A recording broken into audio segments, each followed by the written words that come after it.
Mm-hmm.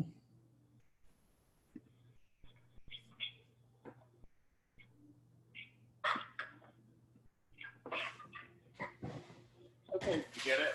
I did, I'm on. Oh, okay, here I go.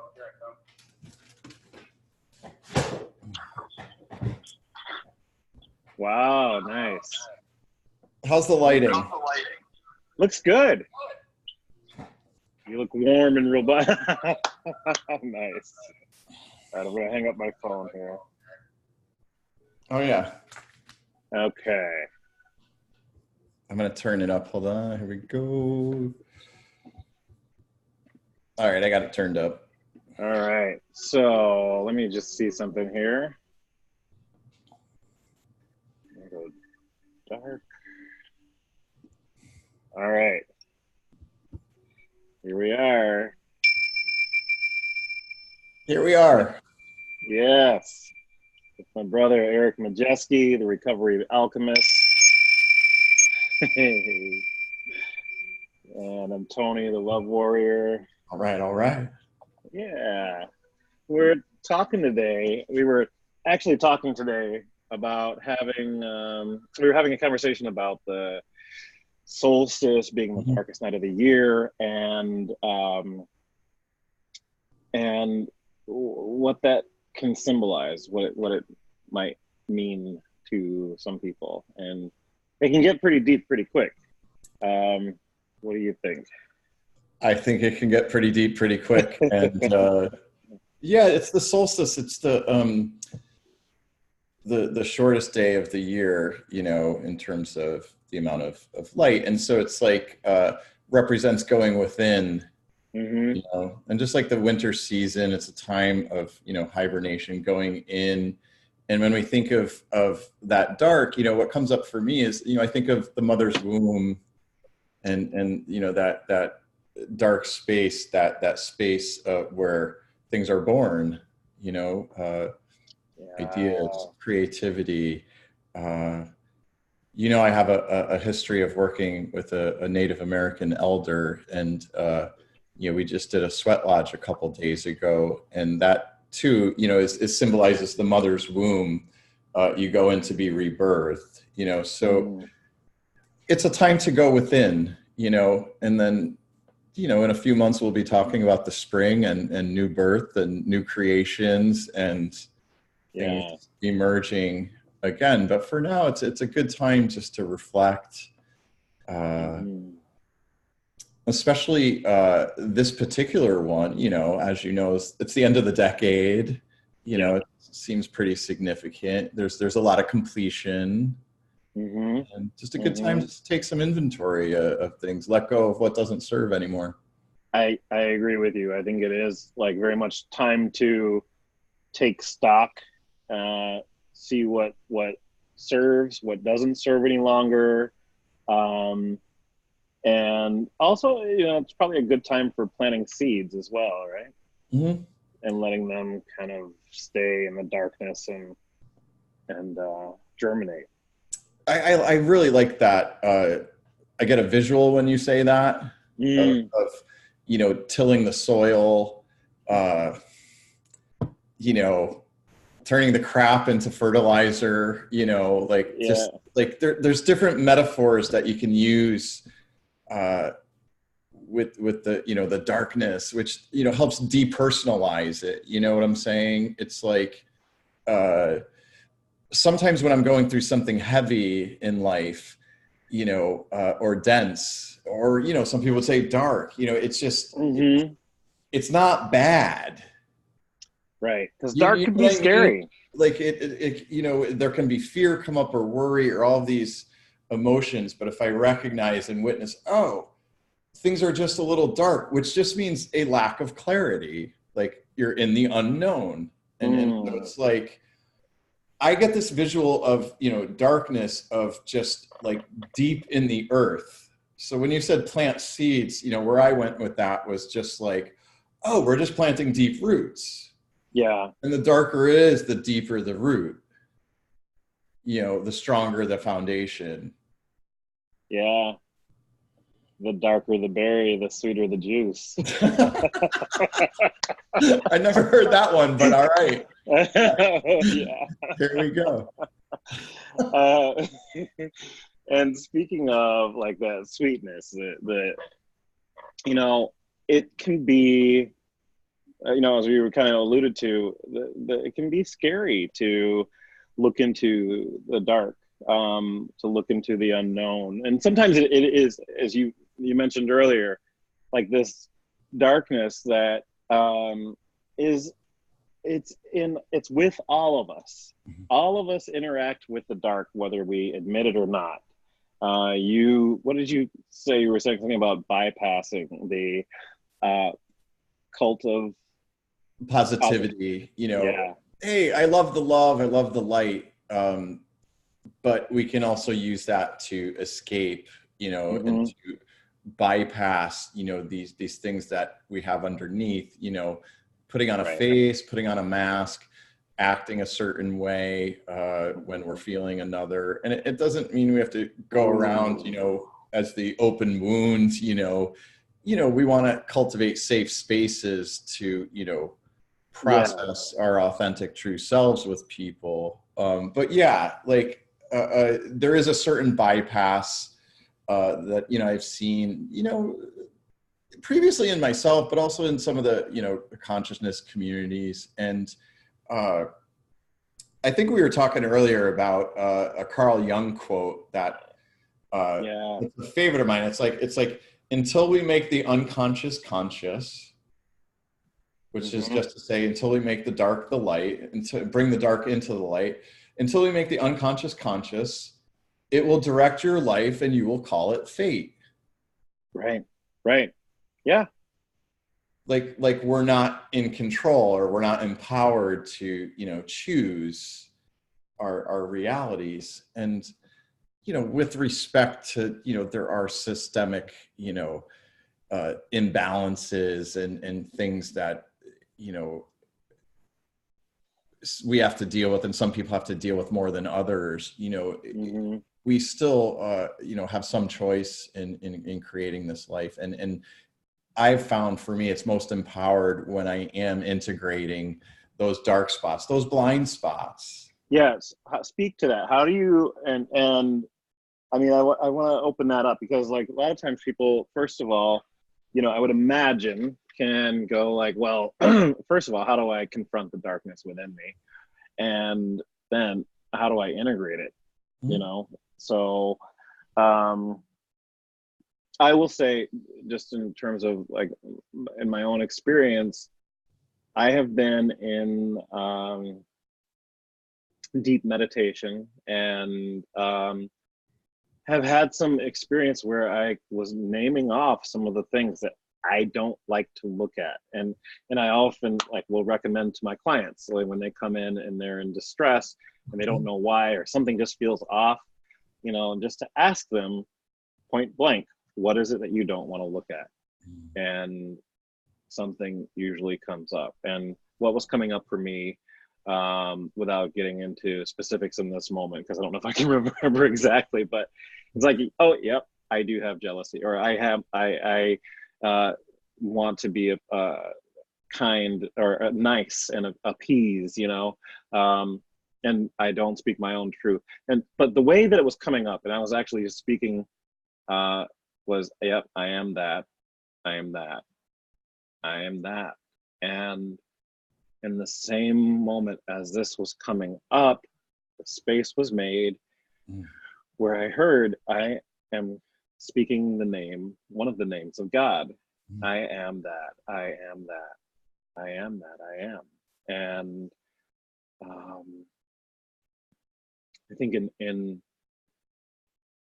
owning or knowing ourselves, we can then not only have compassion for ourselves and love ourselves, but we can also extend that to others in a sincere way, a potent way, that's more than just, oh, love and light to you, you know. So Yeah, that was a little bit. I love what you just shared. Very poignant, and resonated.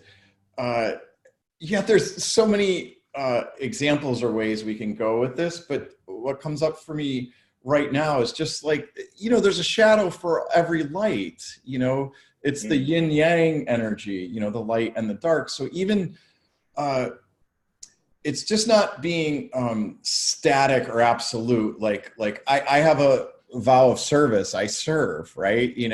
Work in addiction recovery, work for a community house, this, that, if I get too enamored with that or attached, that could be virtue signaling, but whatever. Yeah. I have a vow of service. Okay. And it's my own, and it's how I contextualize that. But like what I consider my generous heart or my healer's heart or my wanting to help people liberate themselves, there's a shadow to that too. That seems like a good thing, right? A good quality.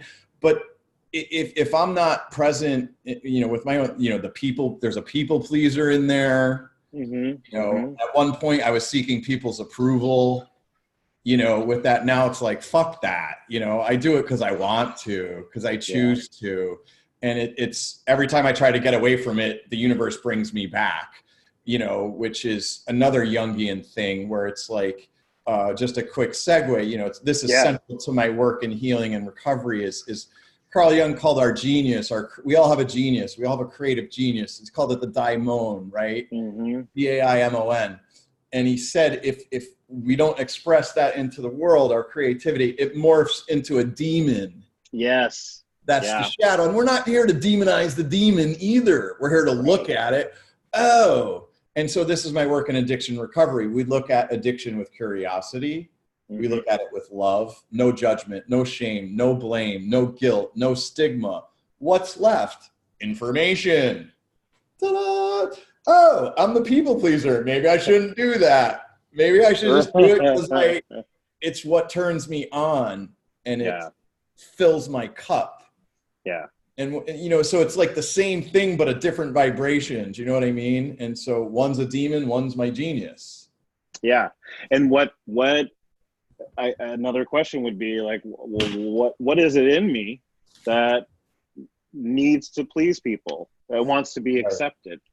And then taking that and holding that in love and compassion and bringing that into the light, as opposed to leaving it in the darkness and just witnessing it. And like, so when I might look at that, I may get a feel like it might not feel good. And then I might start judging myself for having done that or lived that. And we don't want that either, because that just adds another layer. It's like, it's forgiving that, like just being accepting of it, feeling it to heal it. Like maybe I feel a little shame around it. That's okay. Feel it, detach from the story. Healing comes when we feel things, to heal them without attaching them to a big story. Okay. Tell me more about that. Open that up a little bit. Okay. Yeah. A lot of times when, when we're in pain, we self-medicate. And first of all, I want to just normalize that. Like, very normal. Like a lot of us weren't taught coping or healthy or holistic coping mechanisms when we were younger. Right. So it's like, that is normal. It's normal to self-medicate. There's just better and more functional and more holistic and more body-friendly ways. Okay. So now that we got that out of the way, to feel it, to heal it, like these feelings. So instead of medicating the pain, we want to just feel it. And we have to be in a safe environment to do, with like a therapist like yourself, a healer like yourself, a shaman, a talented counselor that can like hold a safe container in confidence, so we can process these emotions, but you can do it yourself too, through meditation and through witnessing. So we want to feel it to heal it. Yeah. And in my experience, sometimes like when I do that, like if it's a heavy emotion, like fear, like say I'm in fear, it can feel like it's happening like to me, or it's like coming in, when I believe and feel it's actually leaving. Like we're processing it. Yes, it's coming up so it can come out. I can remember when I stopped, drinking alcohol 9 years ago, I got way more sensitive. Like I wasn't medicating anymore, right? And so I was feeling all sorts of things. And some of them, it seemed like for the first time, but they were just stuff that was buried and then out, and through meditation and healing ceremonies, I would just process this. And I think that's an important point. It's actually like you're purging it, it's leaving you, you're processing it, you're transmuting it. And you have to, over time, and how do you know that that's the case? In life, let's just say I do that over a weekend. Maybe the next weekend, something creative happens. Right. Or, something clicks in and I'm like, oh, wow, I just created some space. Yeah, making space, emptying out so that something greater can come in. Something greater can come in. Yeah. And I just want to like speak to, because I've experienced your gift for creating a safety for people to explore beyond the shame, and it's just like, like you said a few minutes ago, get all of that out of the way, and you really just hold a beautiful space. And so, I appreciate that. You do too. Thank you. Carl Rogers, the psychologist, called it unconditional positive regard. It's just empathy. Like, and some of it is like, hey, been there, done that. I've looked in those dark places. I've felt those feelings. I'm a musician now, right? Professional musician. And I wasn't 10 years ago. And that was a dream I wanted to live. And, that's a longer story, but like, it's easy for me to see a decade later how painful it was for me not to be involved with music. Yeah. It's obvious in hindsight, but that was a series of unknowns I had to traverse. And I learned these skills and tools in which to do it. It's easy to see that my addictions were because I wasn't expressing myself. And that's like at the heart of my practice, Tony. It's like, we all have a creative true self, all have a creative genius. And it's our job to let it out into the world, to share it with the world, to share it with others, to love on it. It's the most beautiful thing. And it's real because you feel alive. It turns you on. It's source energy. That's your confirmation. Absolutely. It's greater. It's a greater self than we may have experienced before. I want to kind of dig into that a little bit, lean into that a little bit. Because there's this, I'll tell clients, so really like the challenge that any challenge or wound, that we've been through, a lot of times, like when we can be in a room and so a topic can come up and we can know, anyone out there that is watching this may have experienced it, where that someone else in the room has experienced that challenge.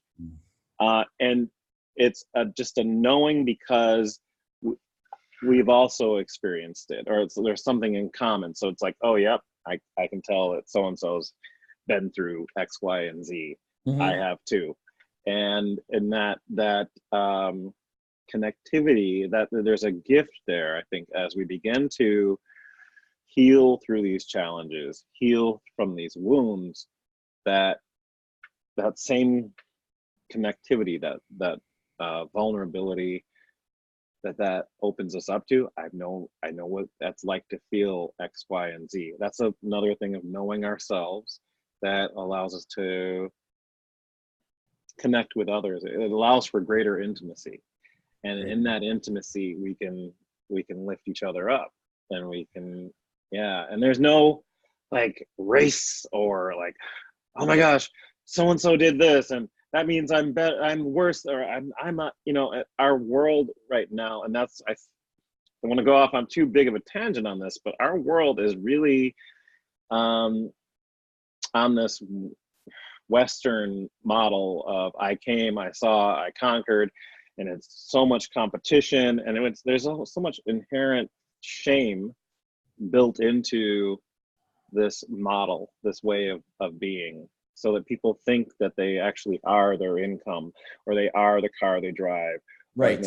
and they're not. Their self-worth is equal to their net worth. Yep, you got it. So, so there are, just to kind of come back around. I mean, if not from the dark night of my dark night of the soul, when I felt it coming on, I am glad no one was home, and I don't think the neighbors heard me, but I screamed and I wasn't like, ah, I mean, it was like, ah,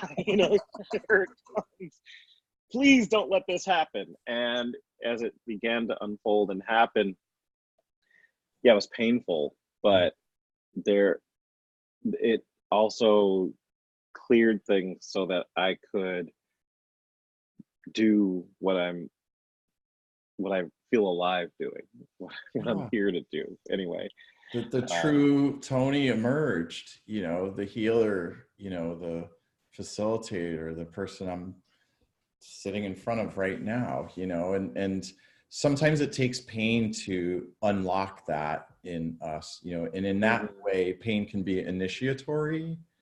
And look, we want to be compassionate. There are true victims in the world, and there are martyrs, and we want to acknowledge that. And the other thing I want to say is, even for those who are called, it's not like, oh, take it all on at once, and sometimes, the universe or spirit or God puts us in a position where, you get the heavy with fries, you know what I mean? Like what you're talking about, the dark night. But when we're talking about just feeling, leaning into darkness or feeling, heavy emotions, you can take this in pieces, it's a muscle you can develop, mindfulness and being the witness to these things. All of it is there's two places I want to go with that, but it's one, that quote, similar to Jung, is Jesus the Christ. And I'm not talking the religious Jesus. Okay. Let's get that straight. The mystic Jesus, shaman Jesus, healer Jesus, social activist Jesus, right? The Jesus I know and love. Yeah. He had a saying too, that was we all have a fire, or it's a creative fire. And if we express that, it will fulfill us. And if we don't, it'll consume and destroy us. Yeah. It's pretty much been my experience, and it's the same thing that Jung was talking about with the demon and the diamond. It's it's all path. It's all the journey. And if we just look at it with curiosity is the word, if you want a tool for the unknown, just try not to say, oh, it's this. Well, yeah, it could be that, but it's all these other things that we don't know, because we just have this one brain, and the universe is working its magic to conspire to help us at all times. Yeah. You know what I'm saying? Yes, I do. The pain component, again, I wanted to qualify that, because it's okay. You don't have to step into all of it, but for those who are called, pain can be initiatory. My experience as a broken heart is a broken, newly open heart. Yes. Yes. You can open it. And when we're in pain, instinctively, nobody wants to be in massive pain. We get that fight or flight comes in, that just protection. Yes, we want to brace ourselves and just tell me what I got to do so I can check this box off and be done with this. Yes.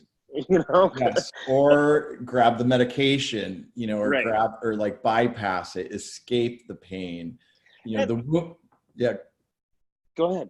I was about to say, the wounded healer archetype is that the gold is found within the pain. The medicine for the pain is found inside of the pain. Yeah.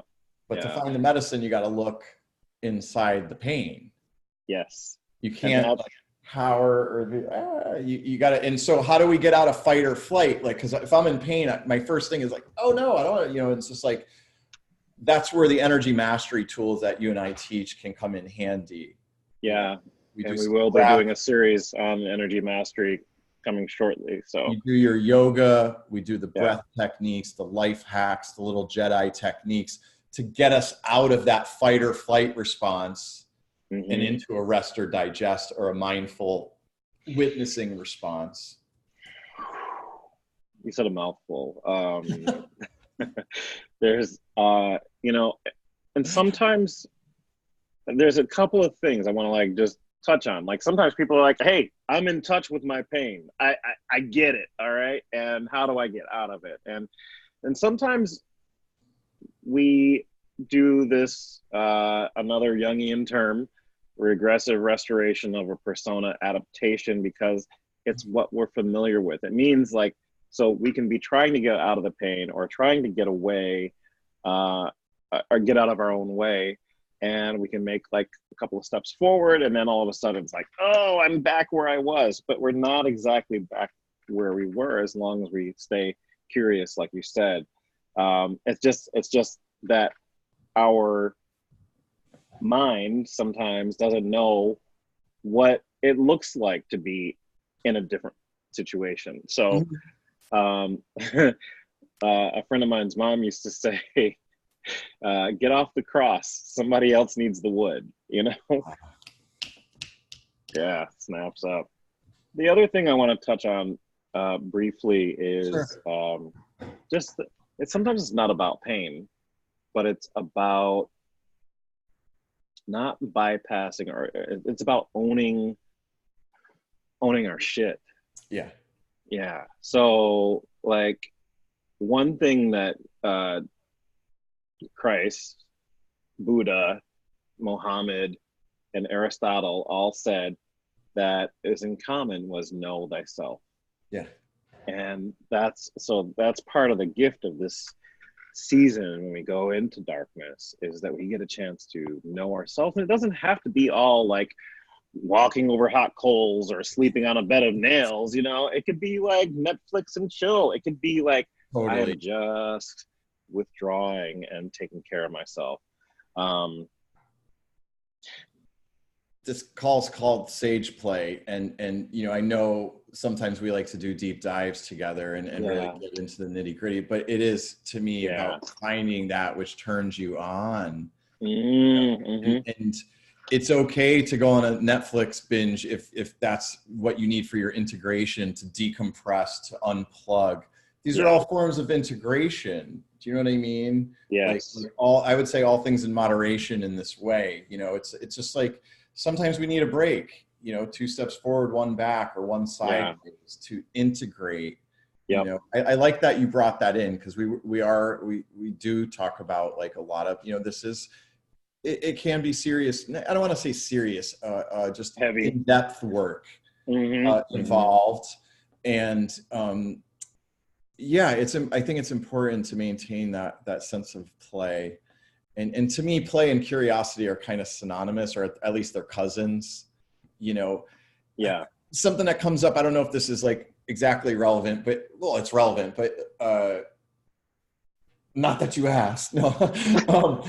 But like a visual that's coming up, and I remember this distinctly with 1 or 2 integration clients. I help people integrate from medicine journeys too, and you know, they were like, oh, like it was all just one big blur, and like it was all dark and dense, and like I'm just like, really, all dark? Like it was all just heavy. And they were judging their meditation. They were involved in these meditations, and they were judging it, self-judging it. And I was like, tell me more. And they found this like little pocket of light, you know. So like, and this, I'm just constructing a math here. So it was like 2% light and 98% dark. So the whole thing was dark, you know, like, but to me, if you take out that time construct, I was just like, oh no, Spirit and God wanted you to see that one thing.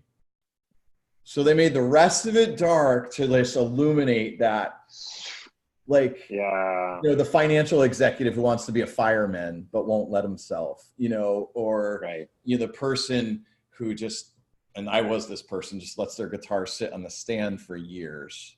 You know, so it's like none of it would make sense, but then there's this like one thing. And so, oh, well, I had 99 things that don't make sense and one thing that does. Well, yeah, pay attention to that 99 times then. You know, do you feel me? Like, yes, I do. We have to be able to interrupt our regularly scheduled conditioning or ways of looking at things. More angles, more light gets in. Yep.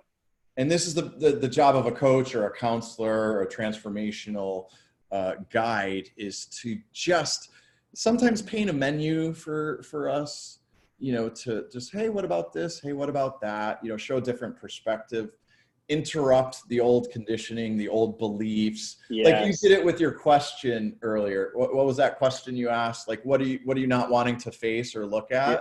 What is it you don't want to look at? Yeah. What do you, I mean, yeah. in effect, that's an interruption. It's a penetrating question. You're just like, let's just get right to the source, and I appreciate that. Oh, thank you. Thank you for that, naming that. I think the thing that comes up with that is, and you back to the daemon that you were talking about, or the diamond. There's an exercise called feeding the demon, where we take what is that thing that's in us that we wish we could sometimes just extract and do away with and get rid of it. But the way it through is in, right? So we can call it forward, and we can talk to it, ask it what it needs, what feeds it. And invariably, as it is fed, and this is something that can be done with a coach, as well, the demon transforms back into the genius. This is perfect. This is exactly it. Because who wants to be in pain all the time? I mean, even though some of us have periods in our lives where we are, and it can be scary sometimes to look at unknowns, but I don't even know who quoted this, but courage isn't the absence of fear, it's acting in the face of it, like just still showing up. Persistence is the key to transformation. You have to suit up and show up.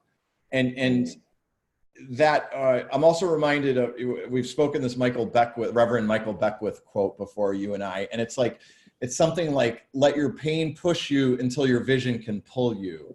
Yes. And I think you just kind of mentioned that, like it starts transforming. It's not like a hard stop, like, oh yeah, I'm enlightened, I know exactly what no, you get it in like bits and pieces. That vision starts pulling you along, and it starts magnetizing you, and it feels good. Yes, it does. It feels good. So good.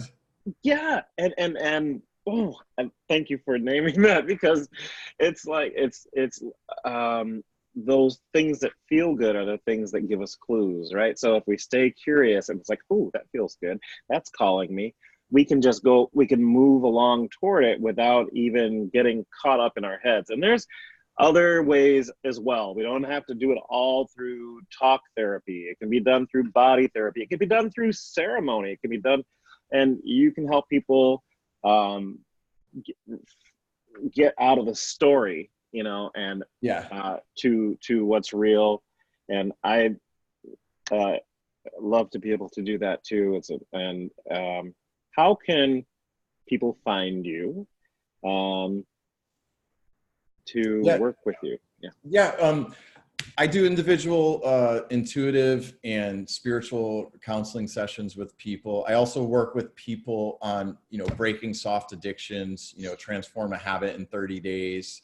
And I also work, long-term with people who have, heavier, addiction issues that want to do more long-term recovery coaching. So if you just need a quick tune-up or different perspective discovery session, I do individual sessions as well.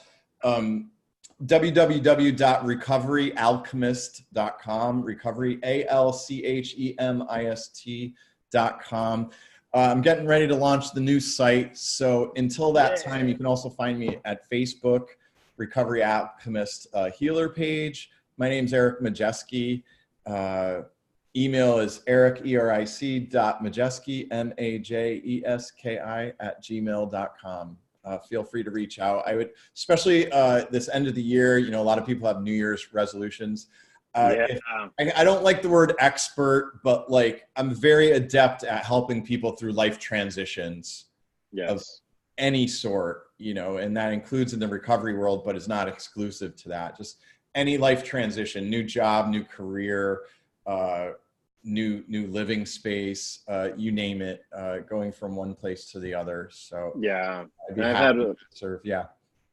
I just wanted to say, like, I've had the privilege of having sessions with you, and they can be really, they have been transformative, but they're very powerful, and just the way you can shift, help people shift.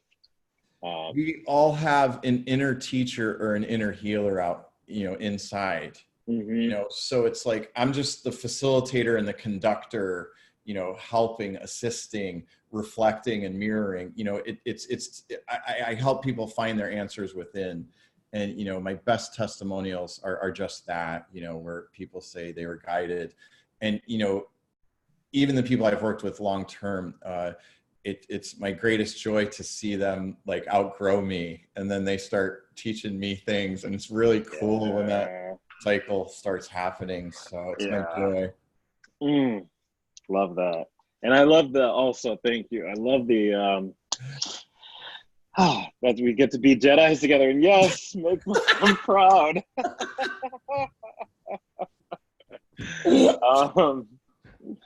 Yeah, so and if people are interested in connecting with me, you can find me at thelovewarrior.com, and Facebook, thelovewarriorsanctuary.com.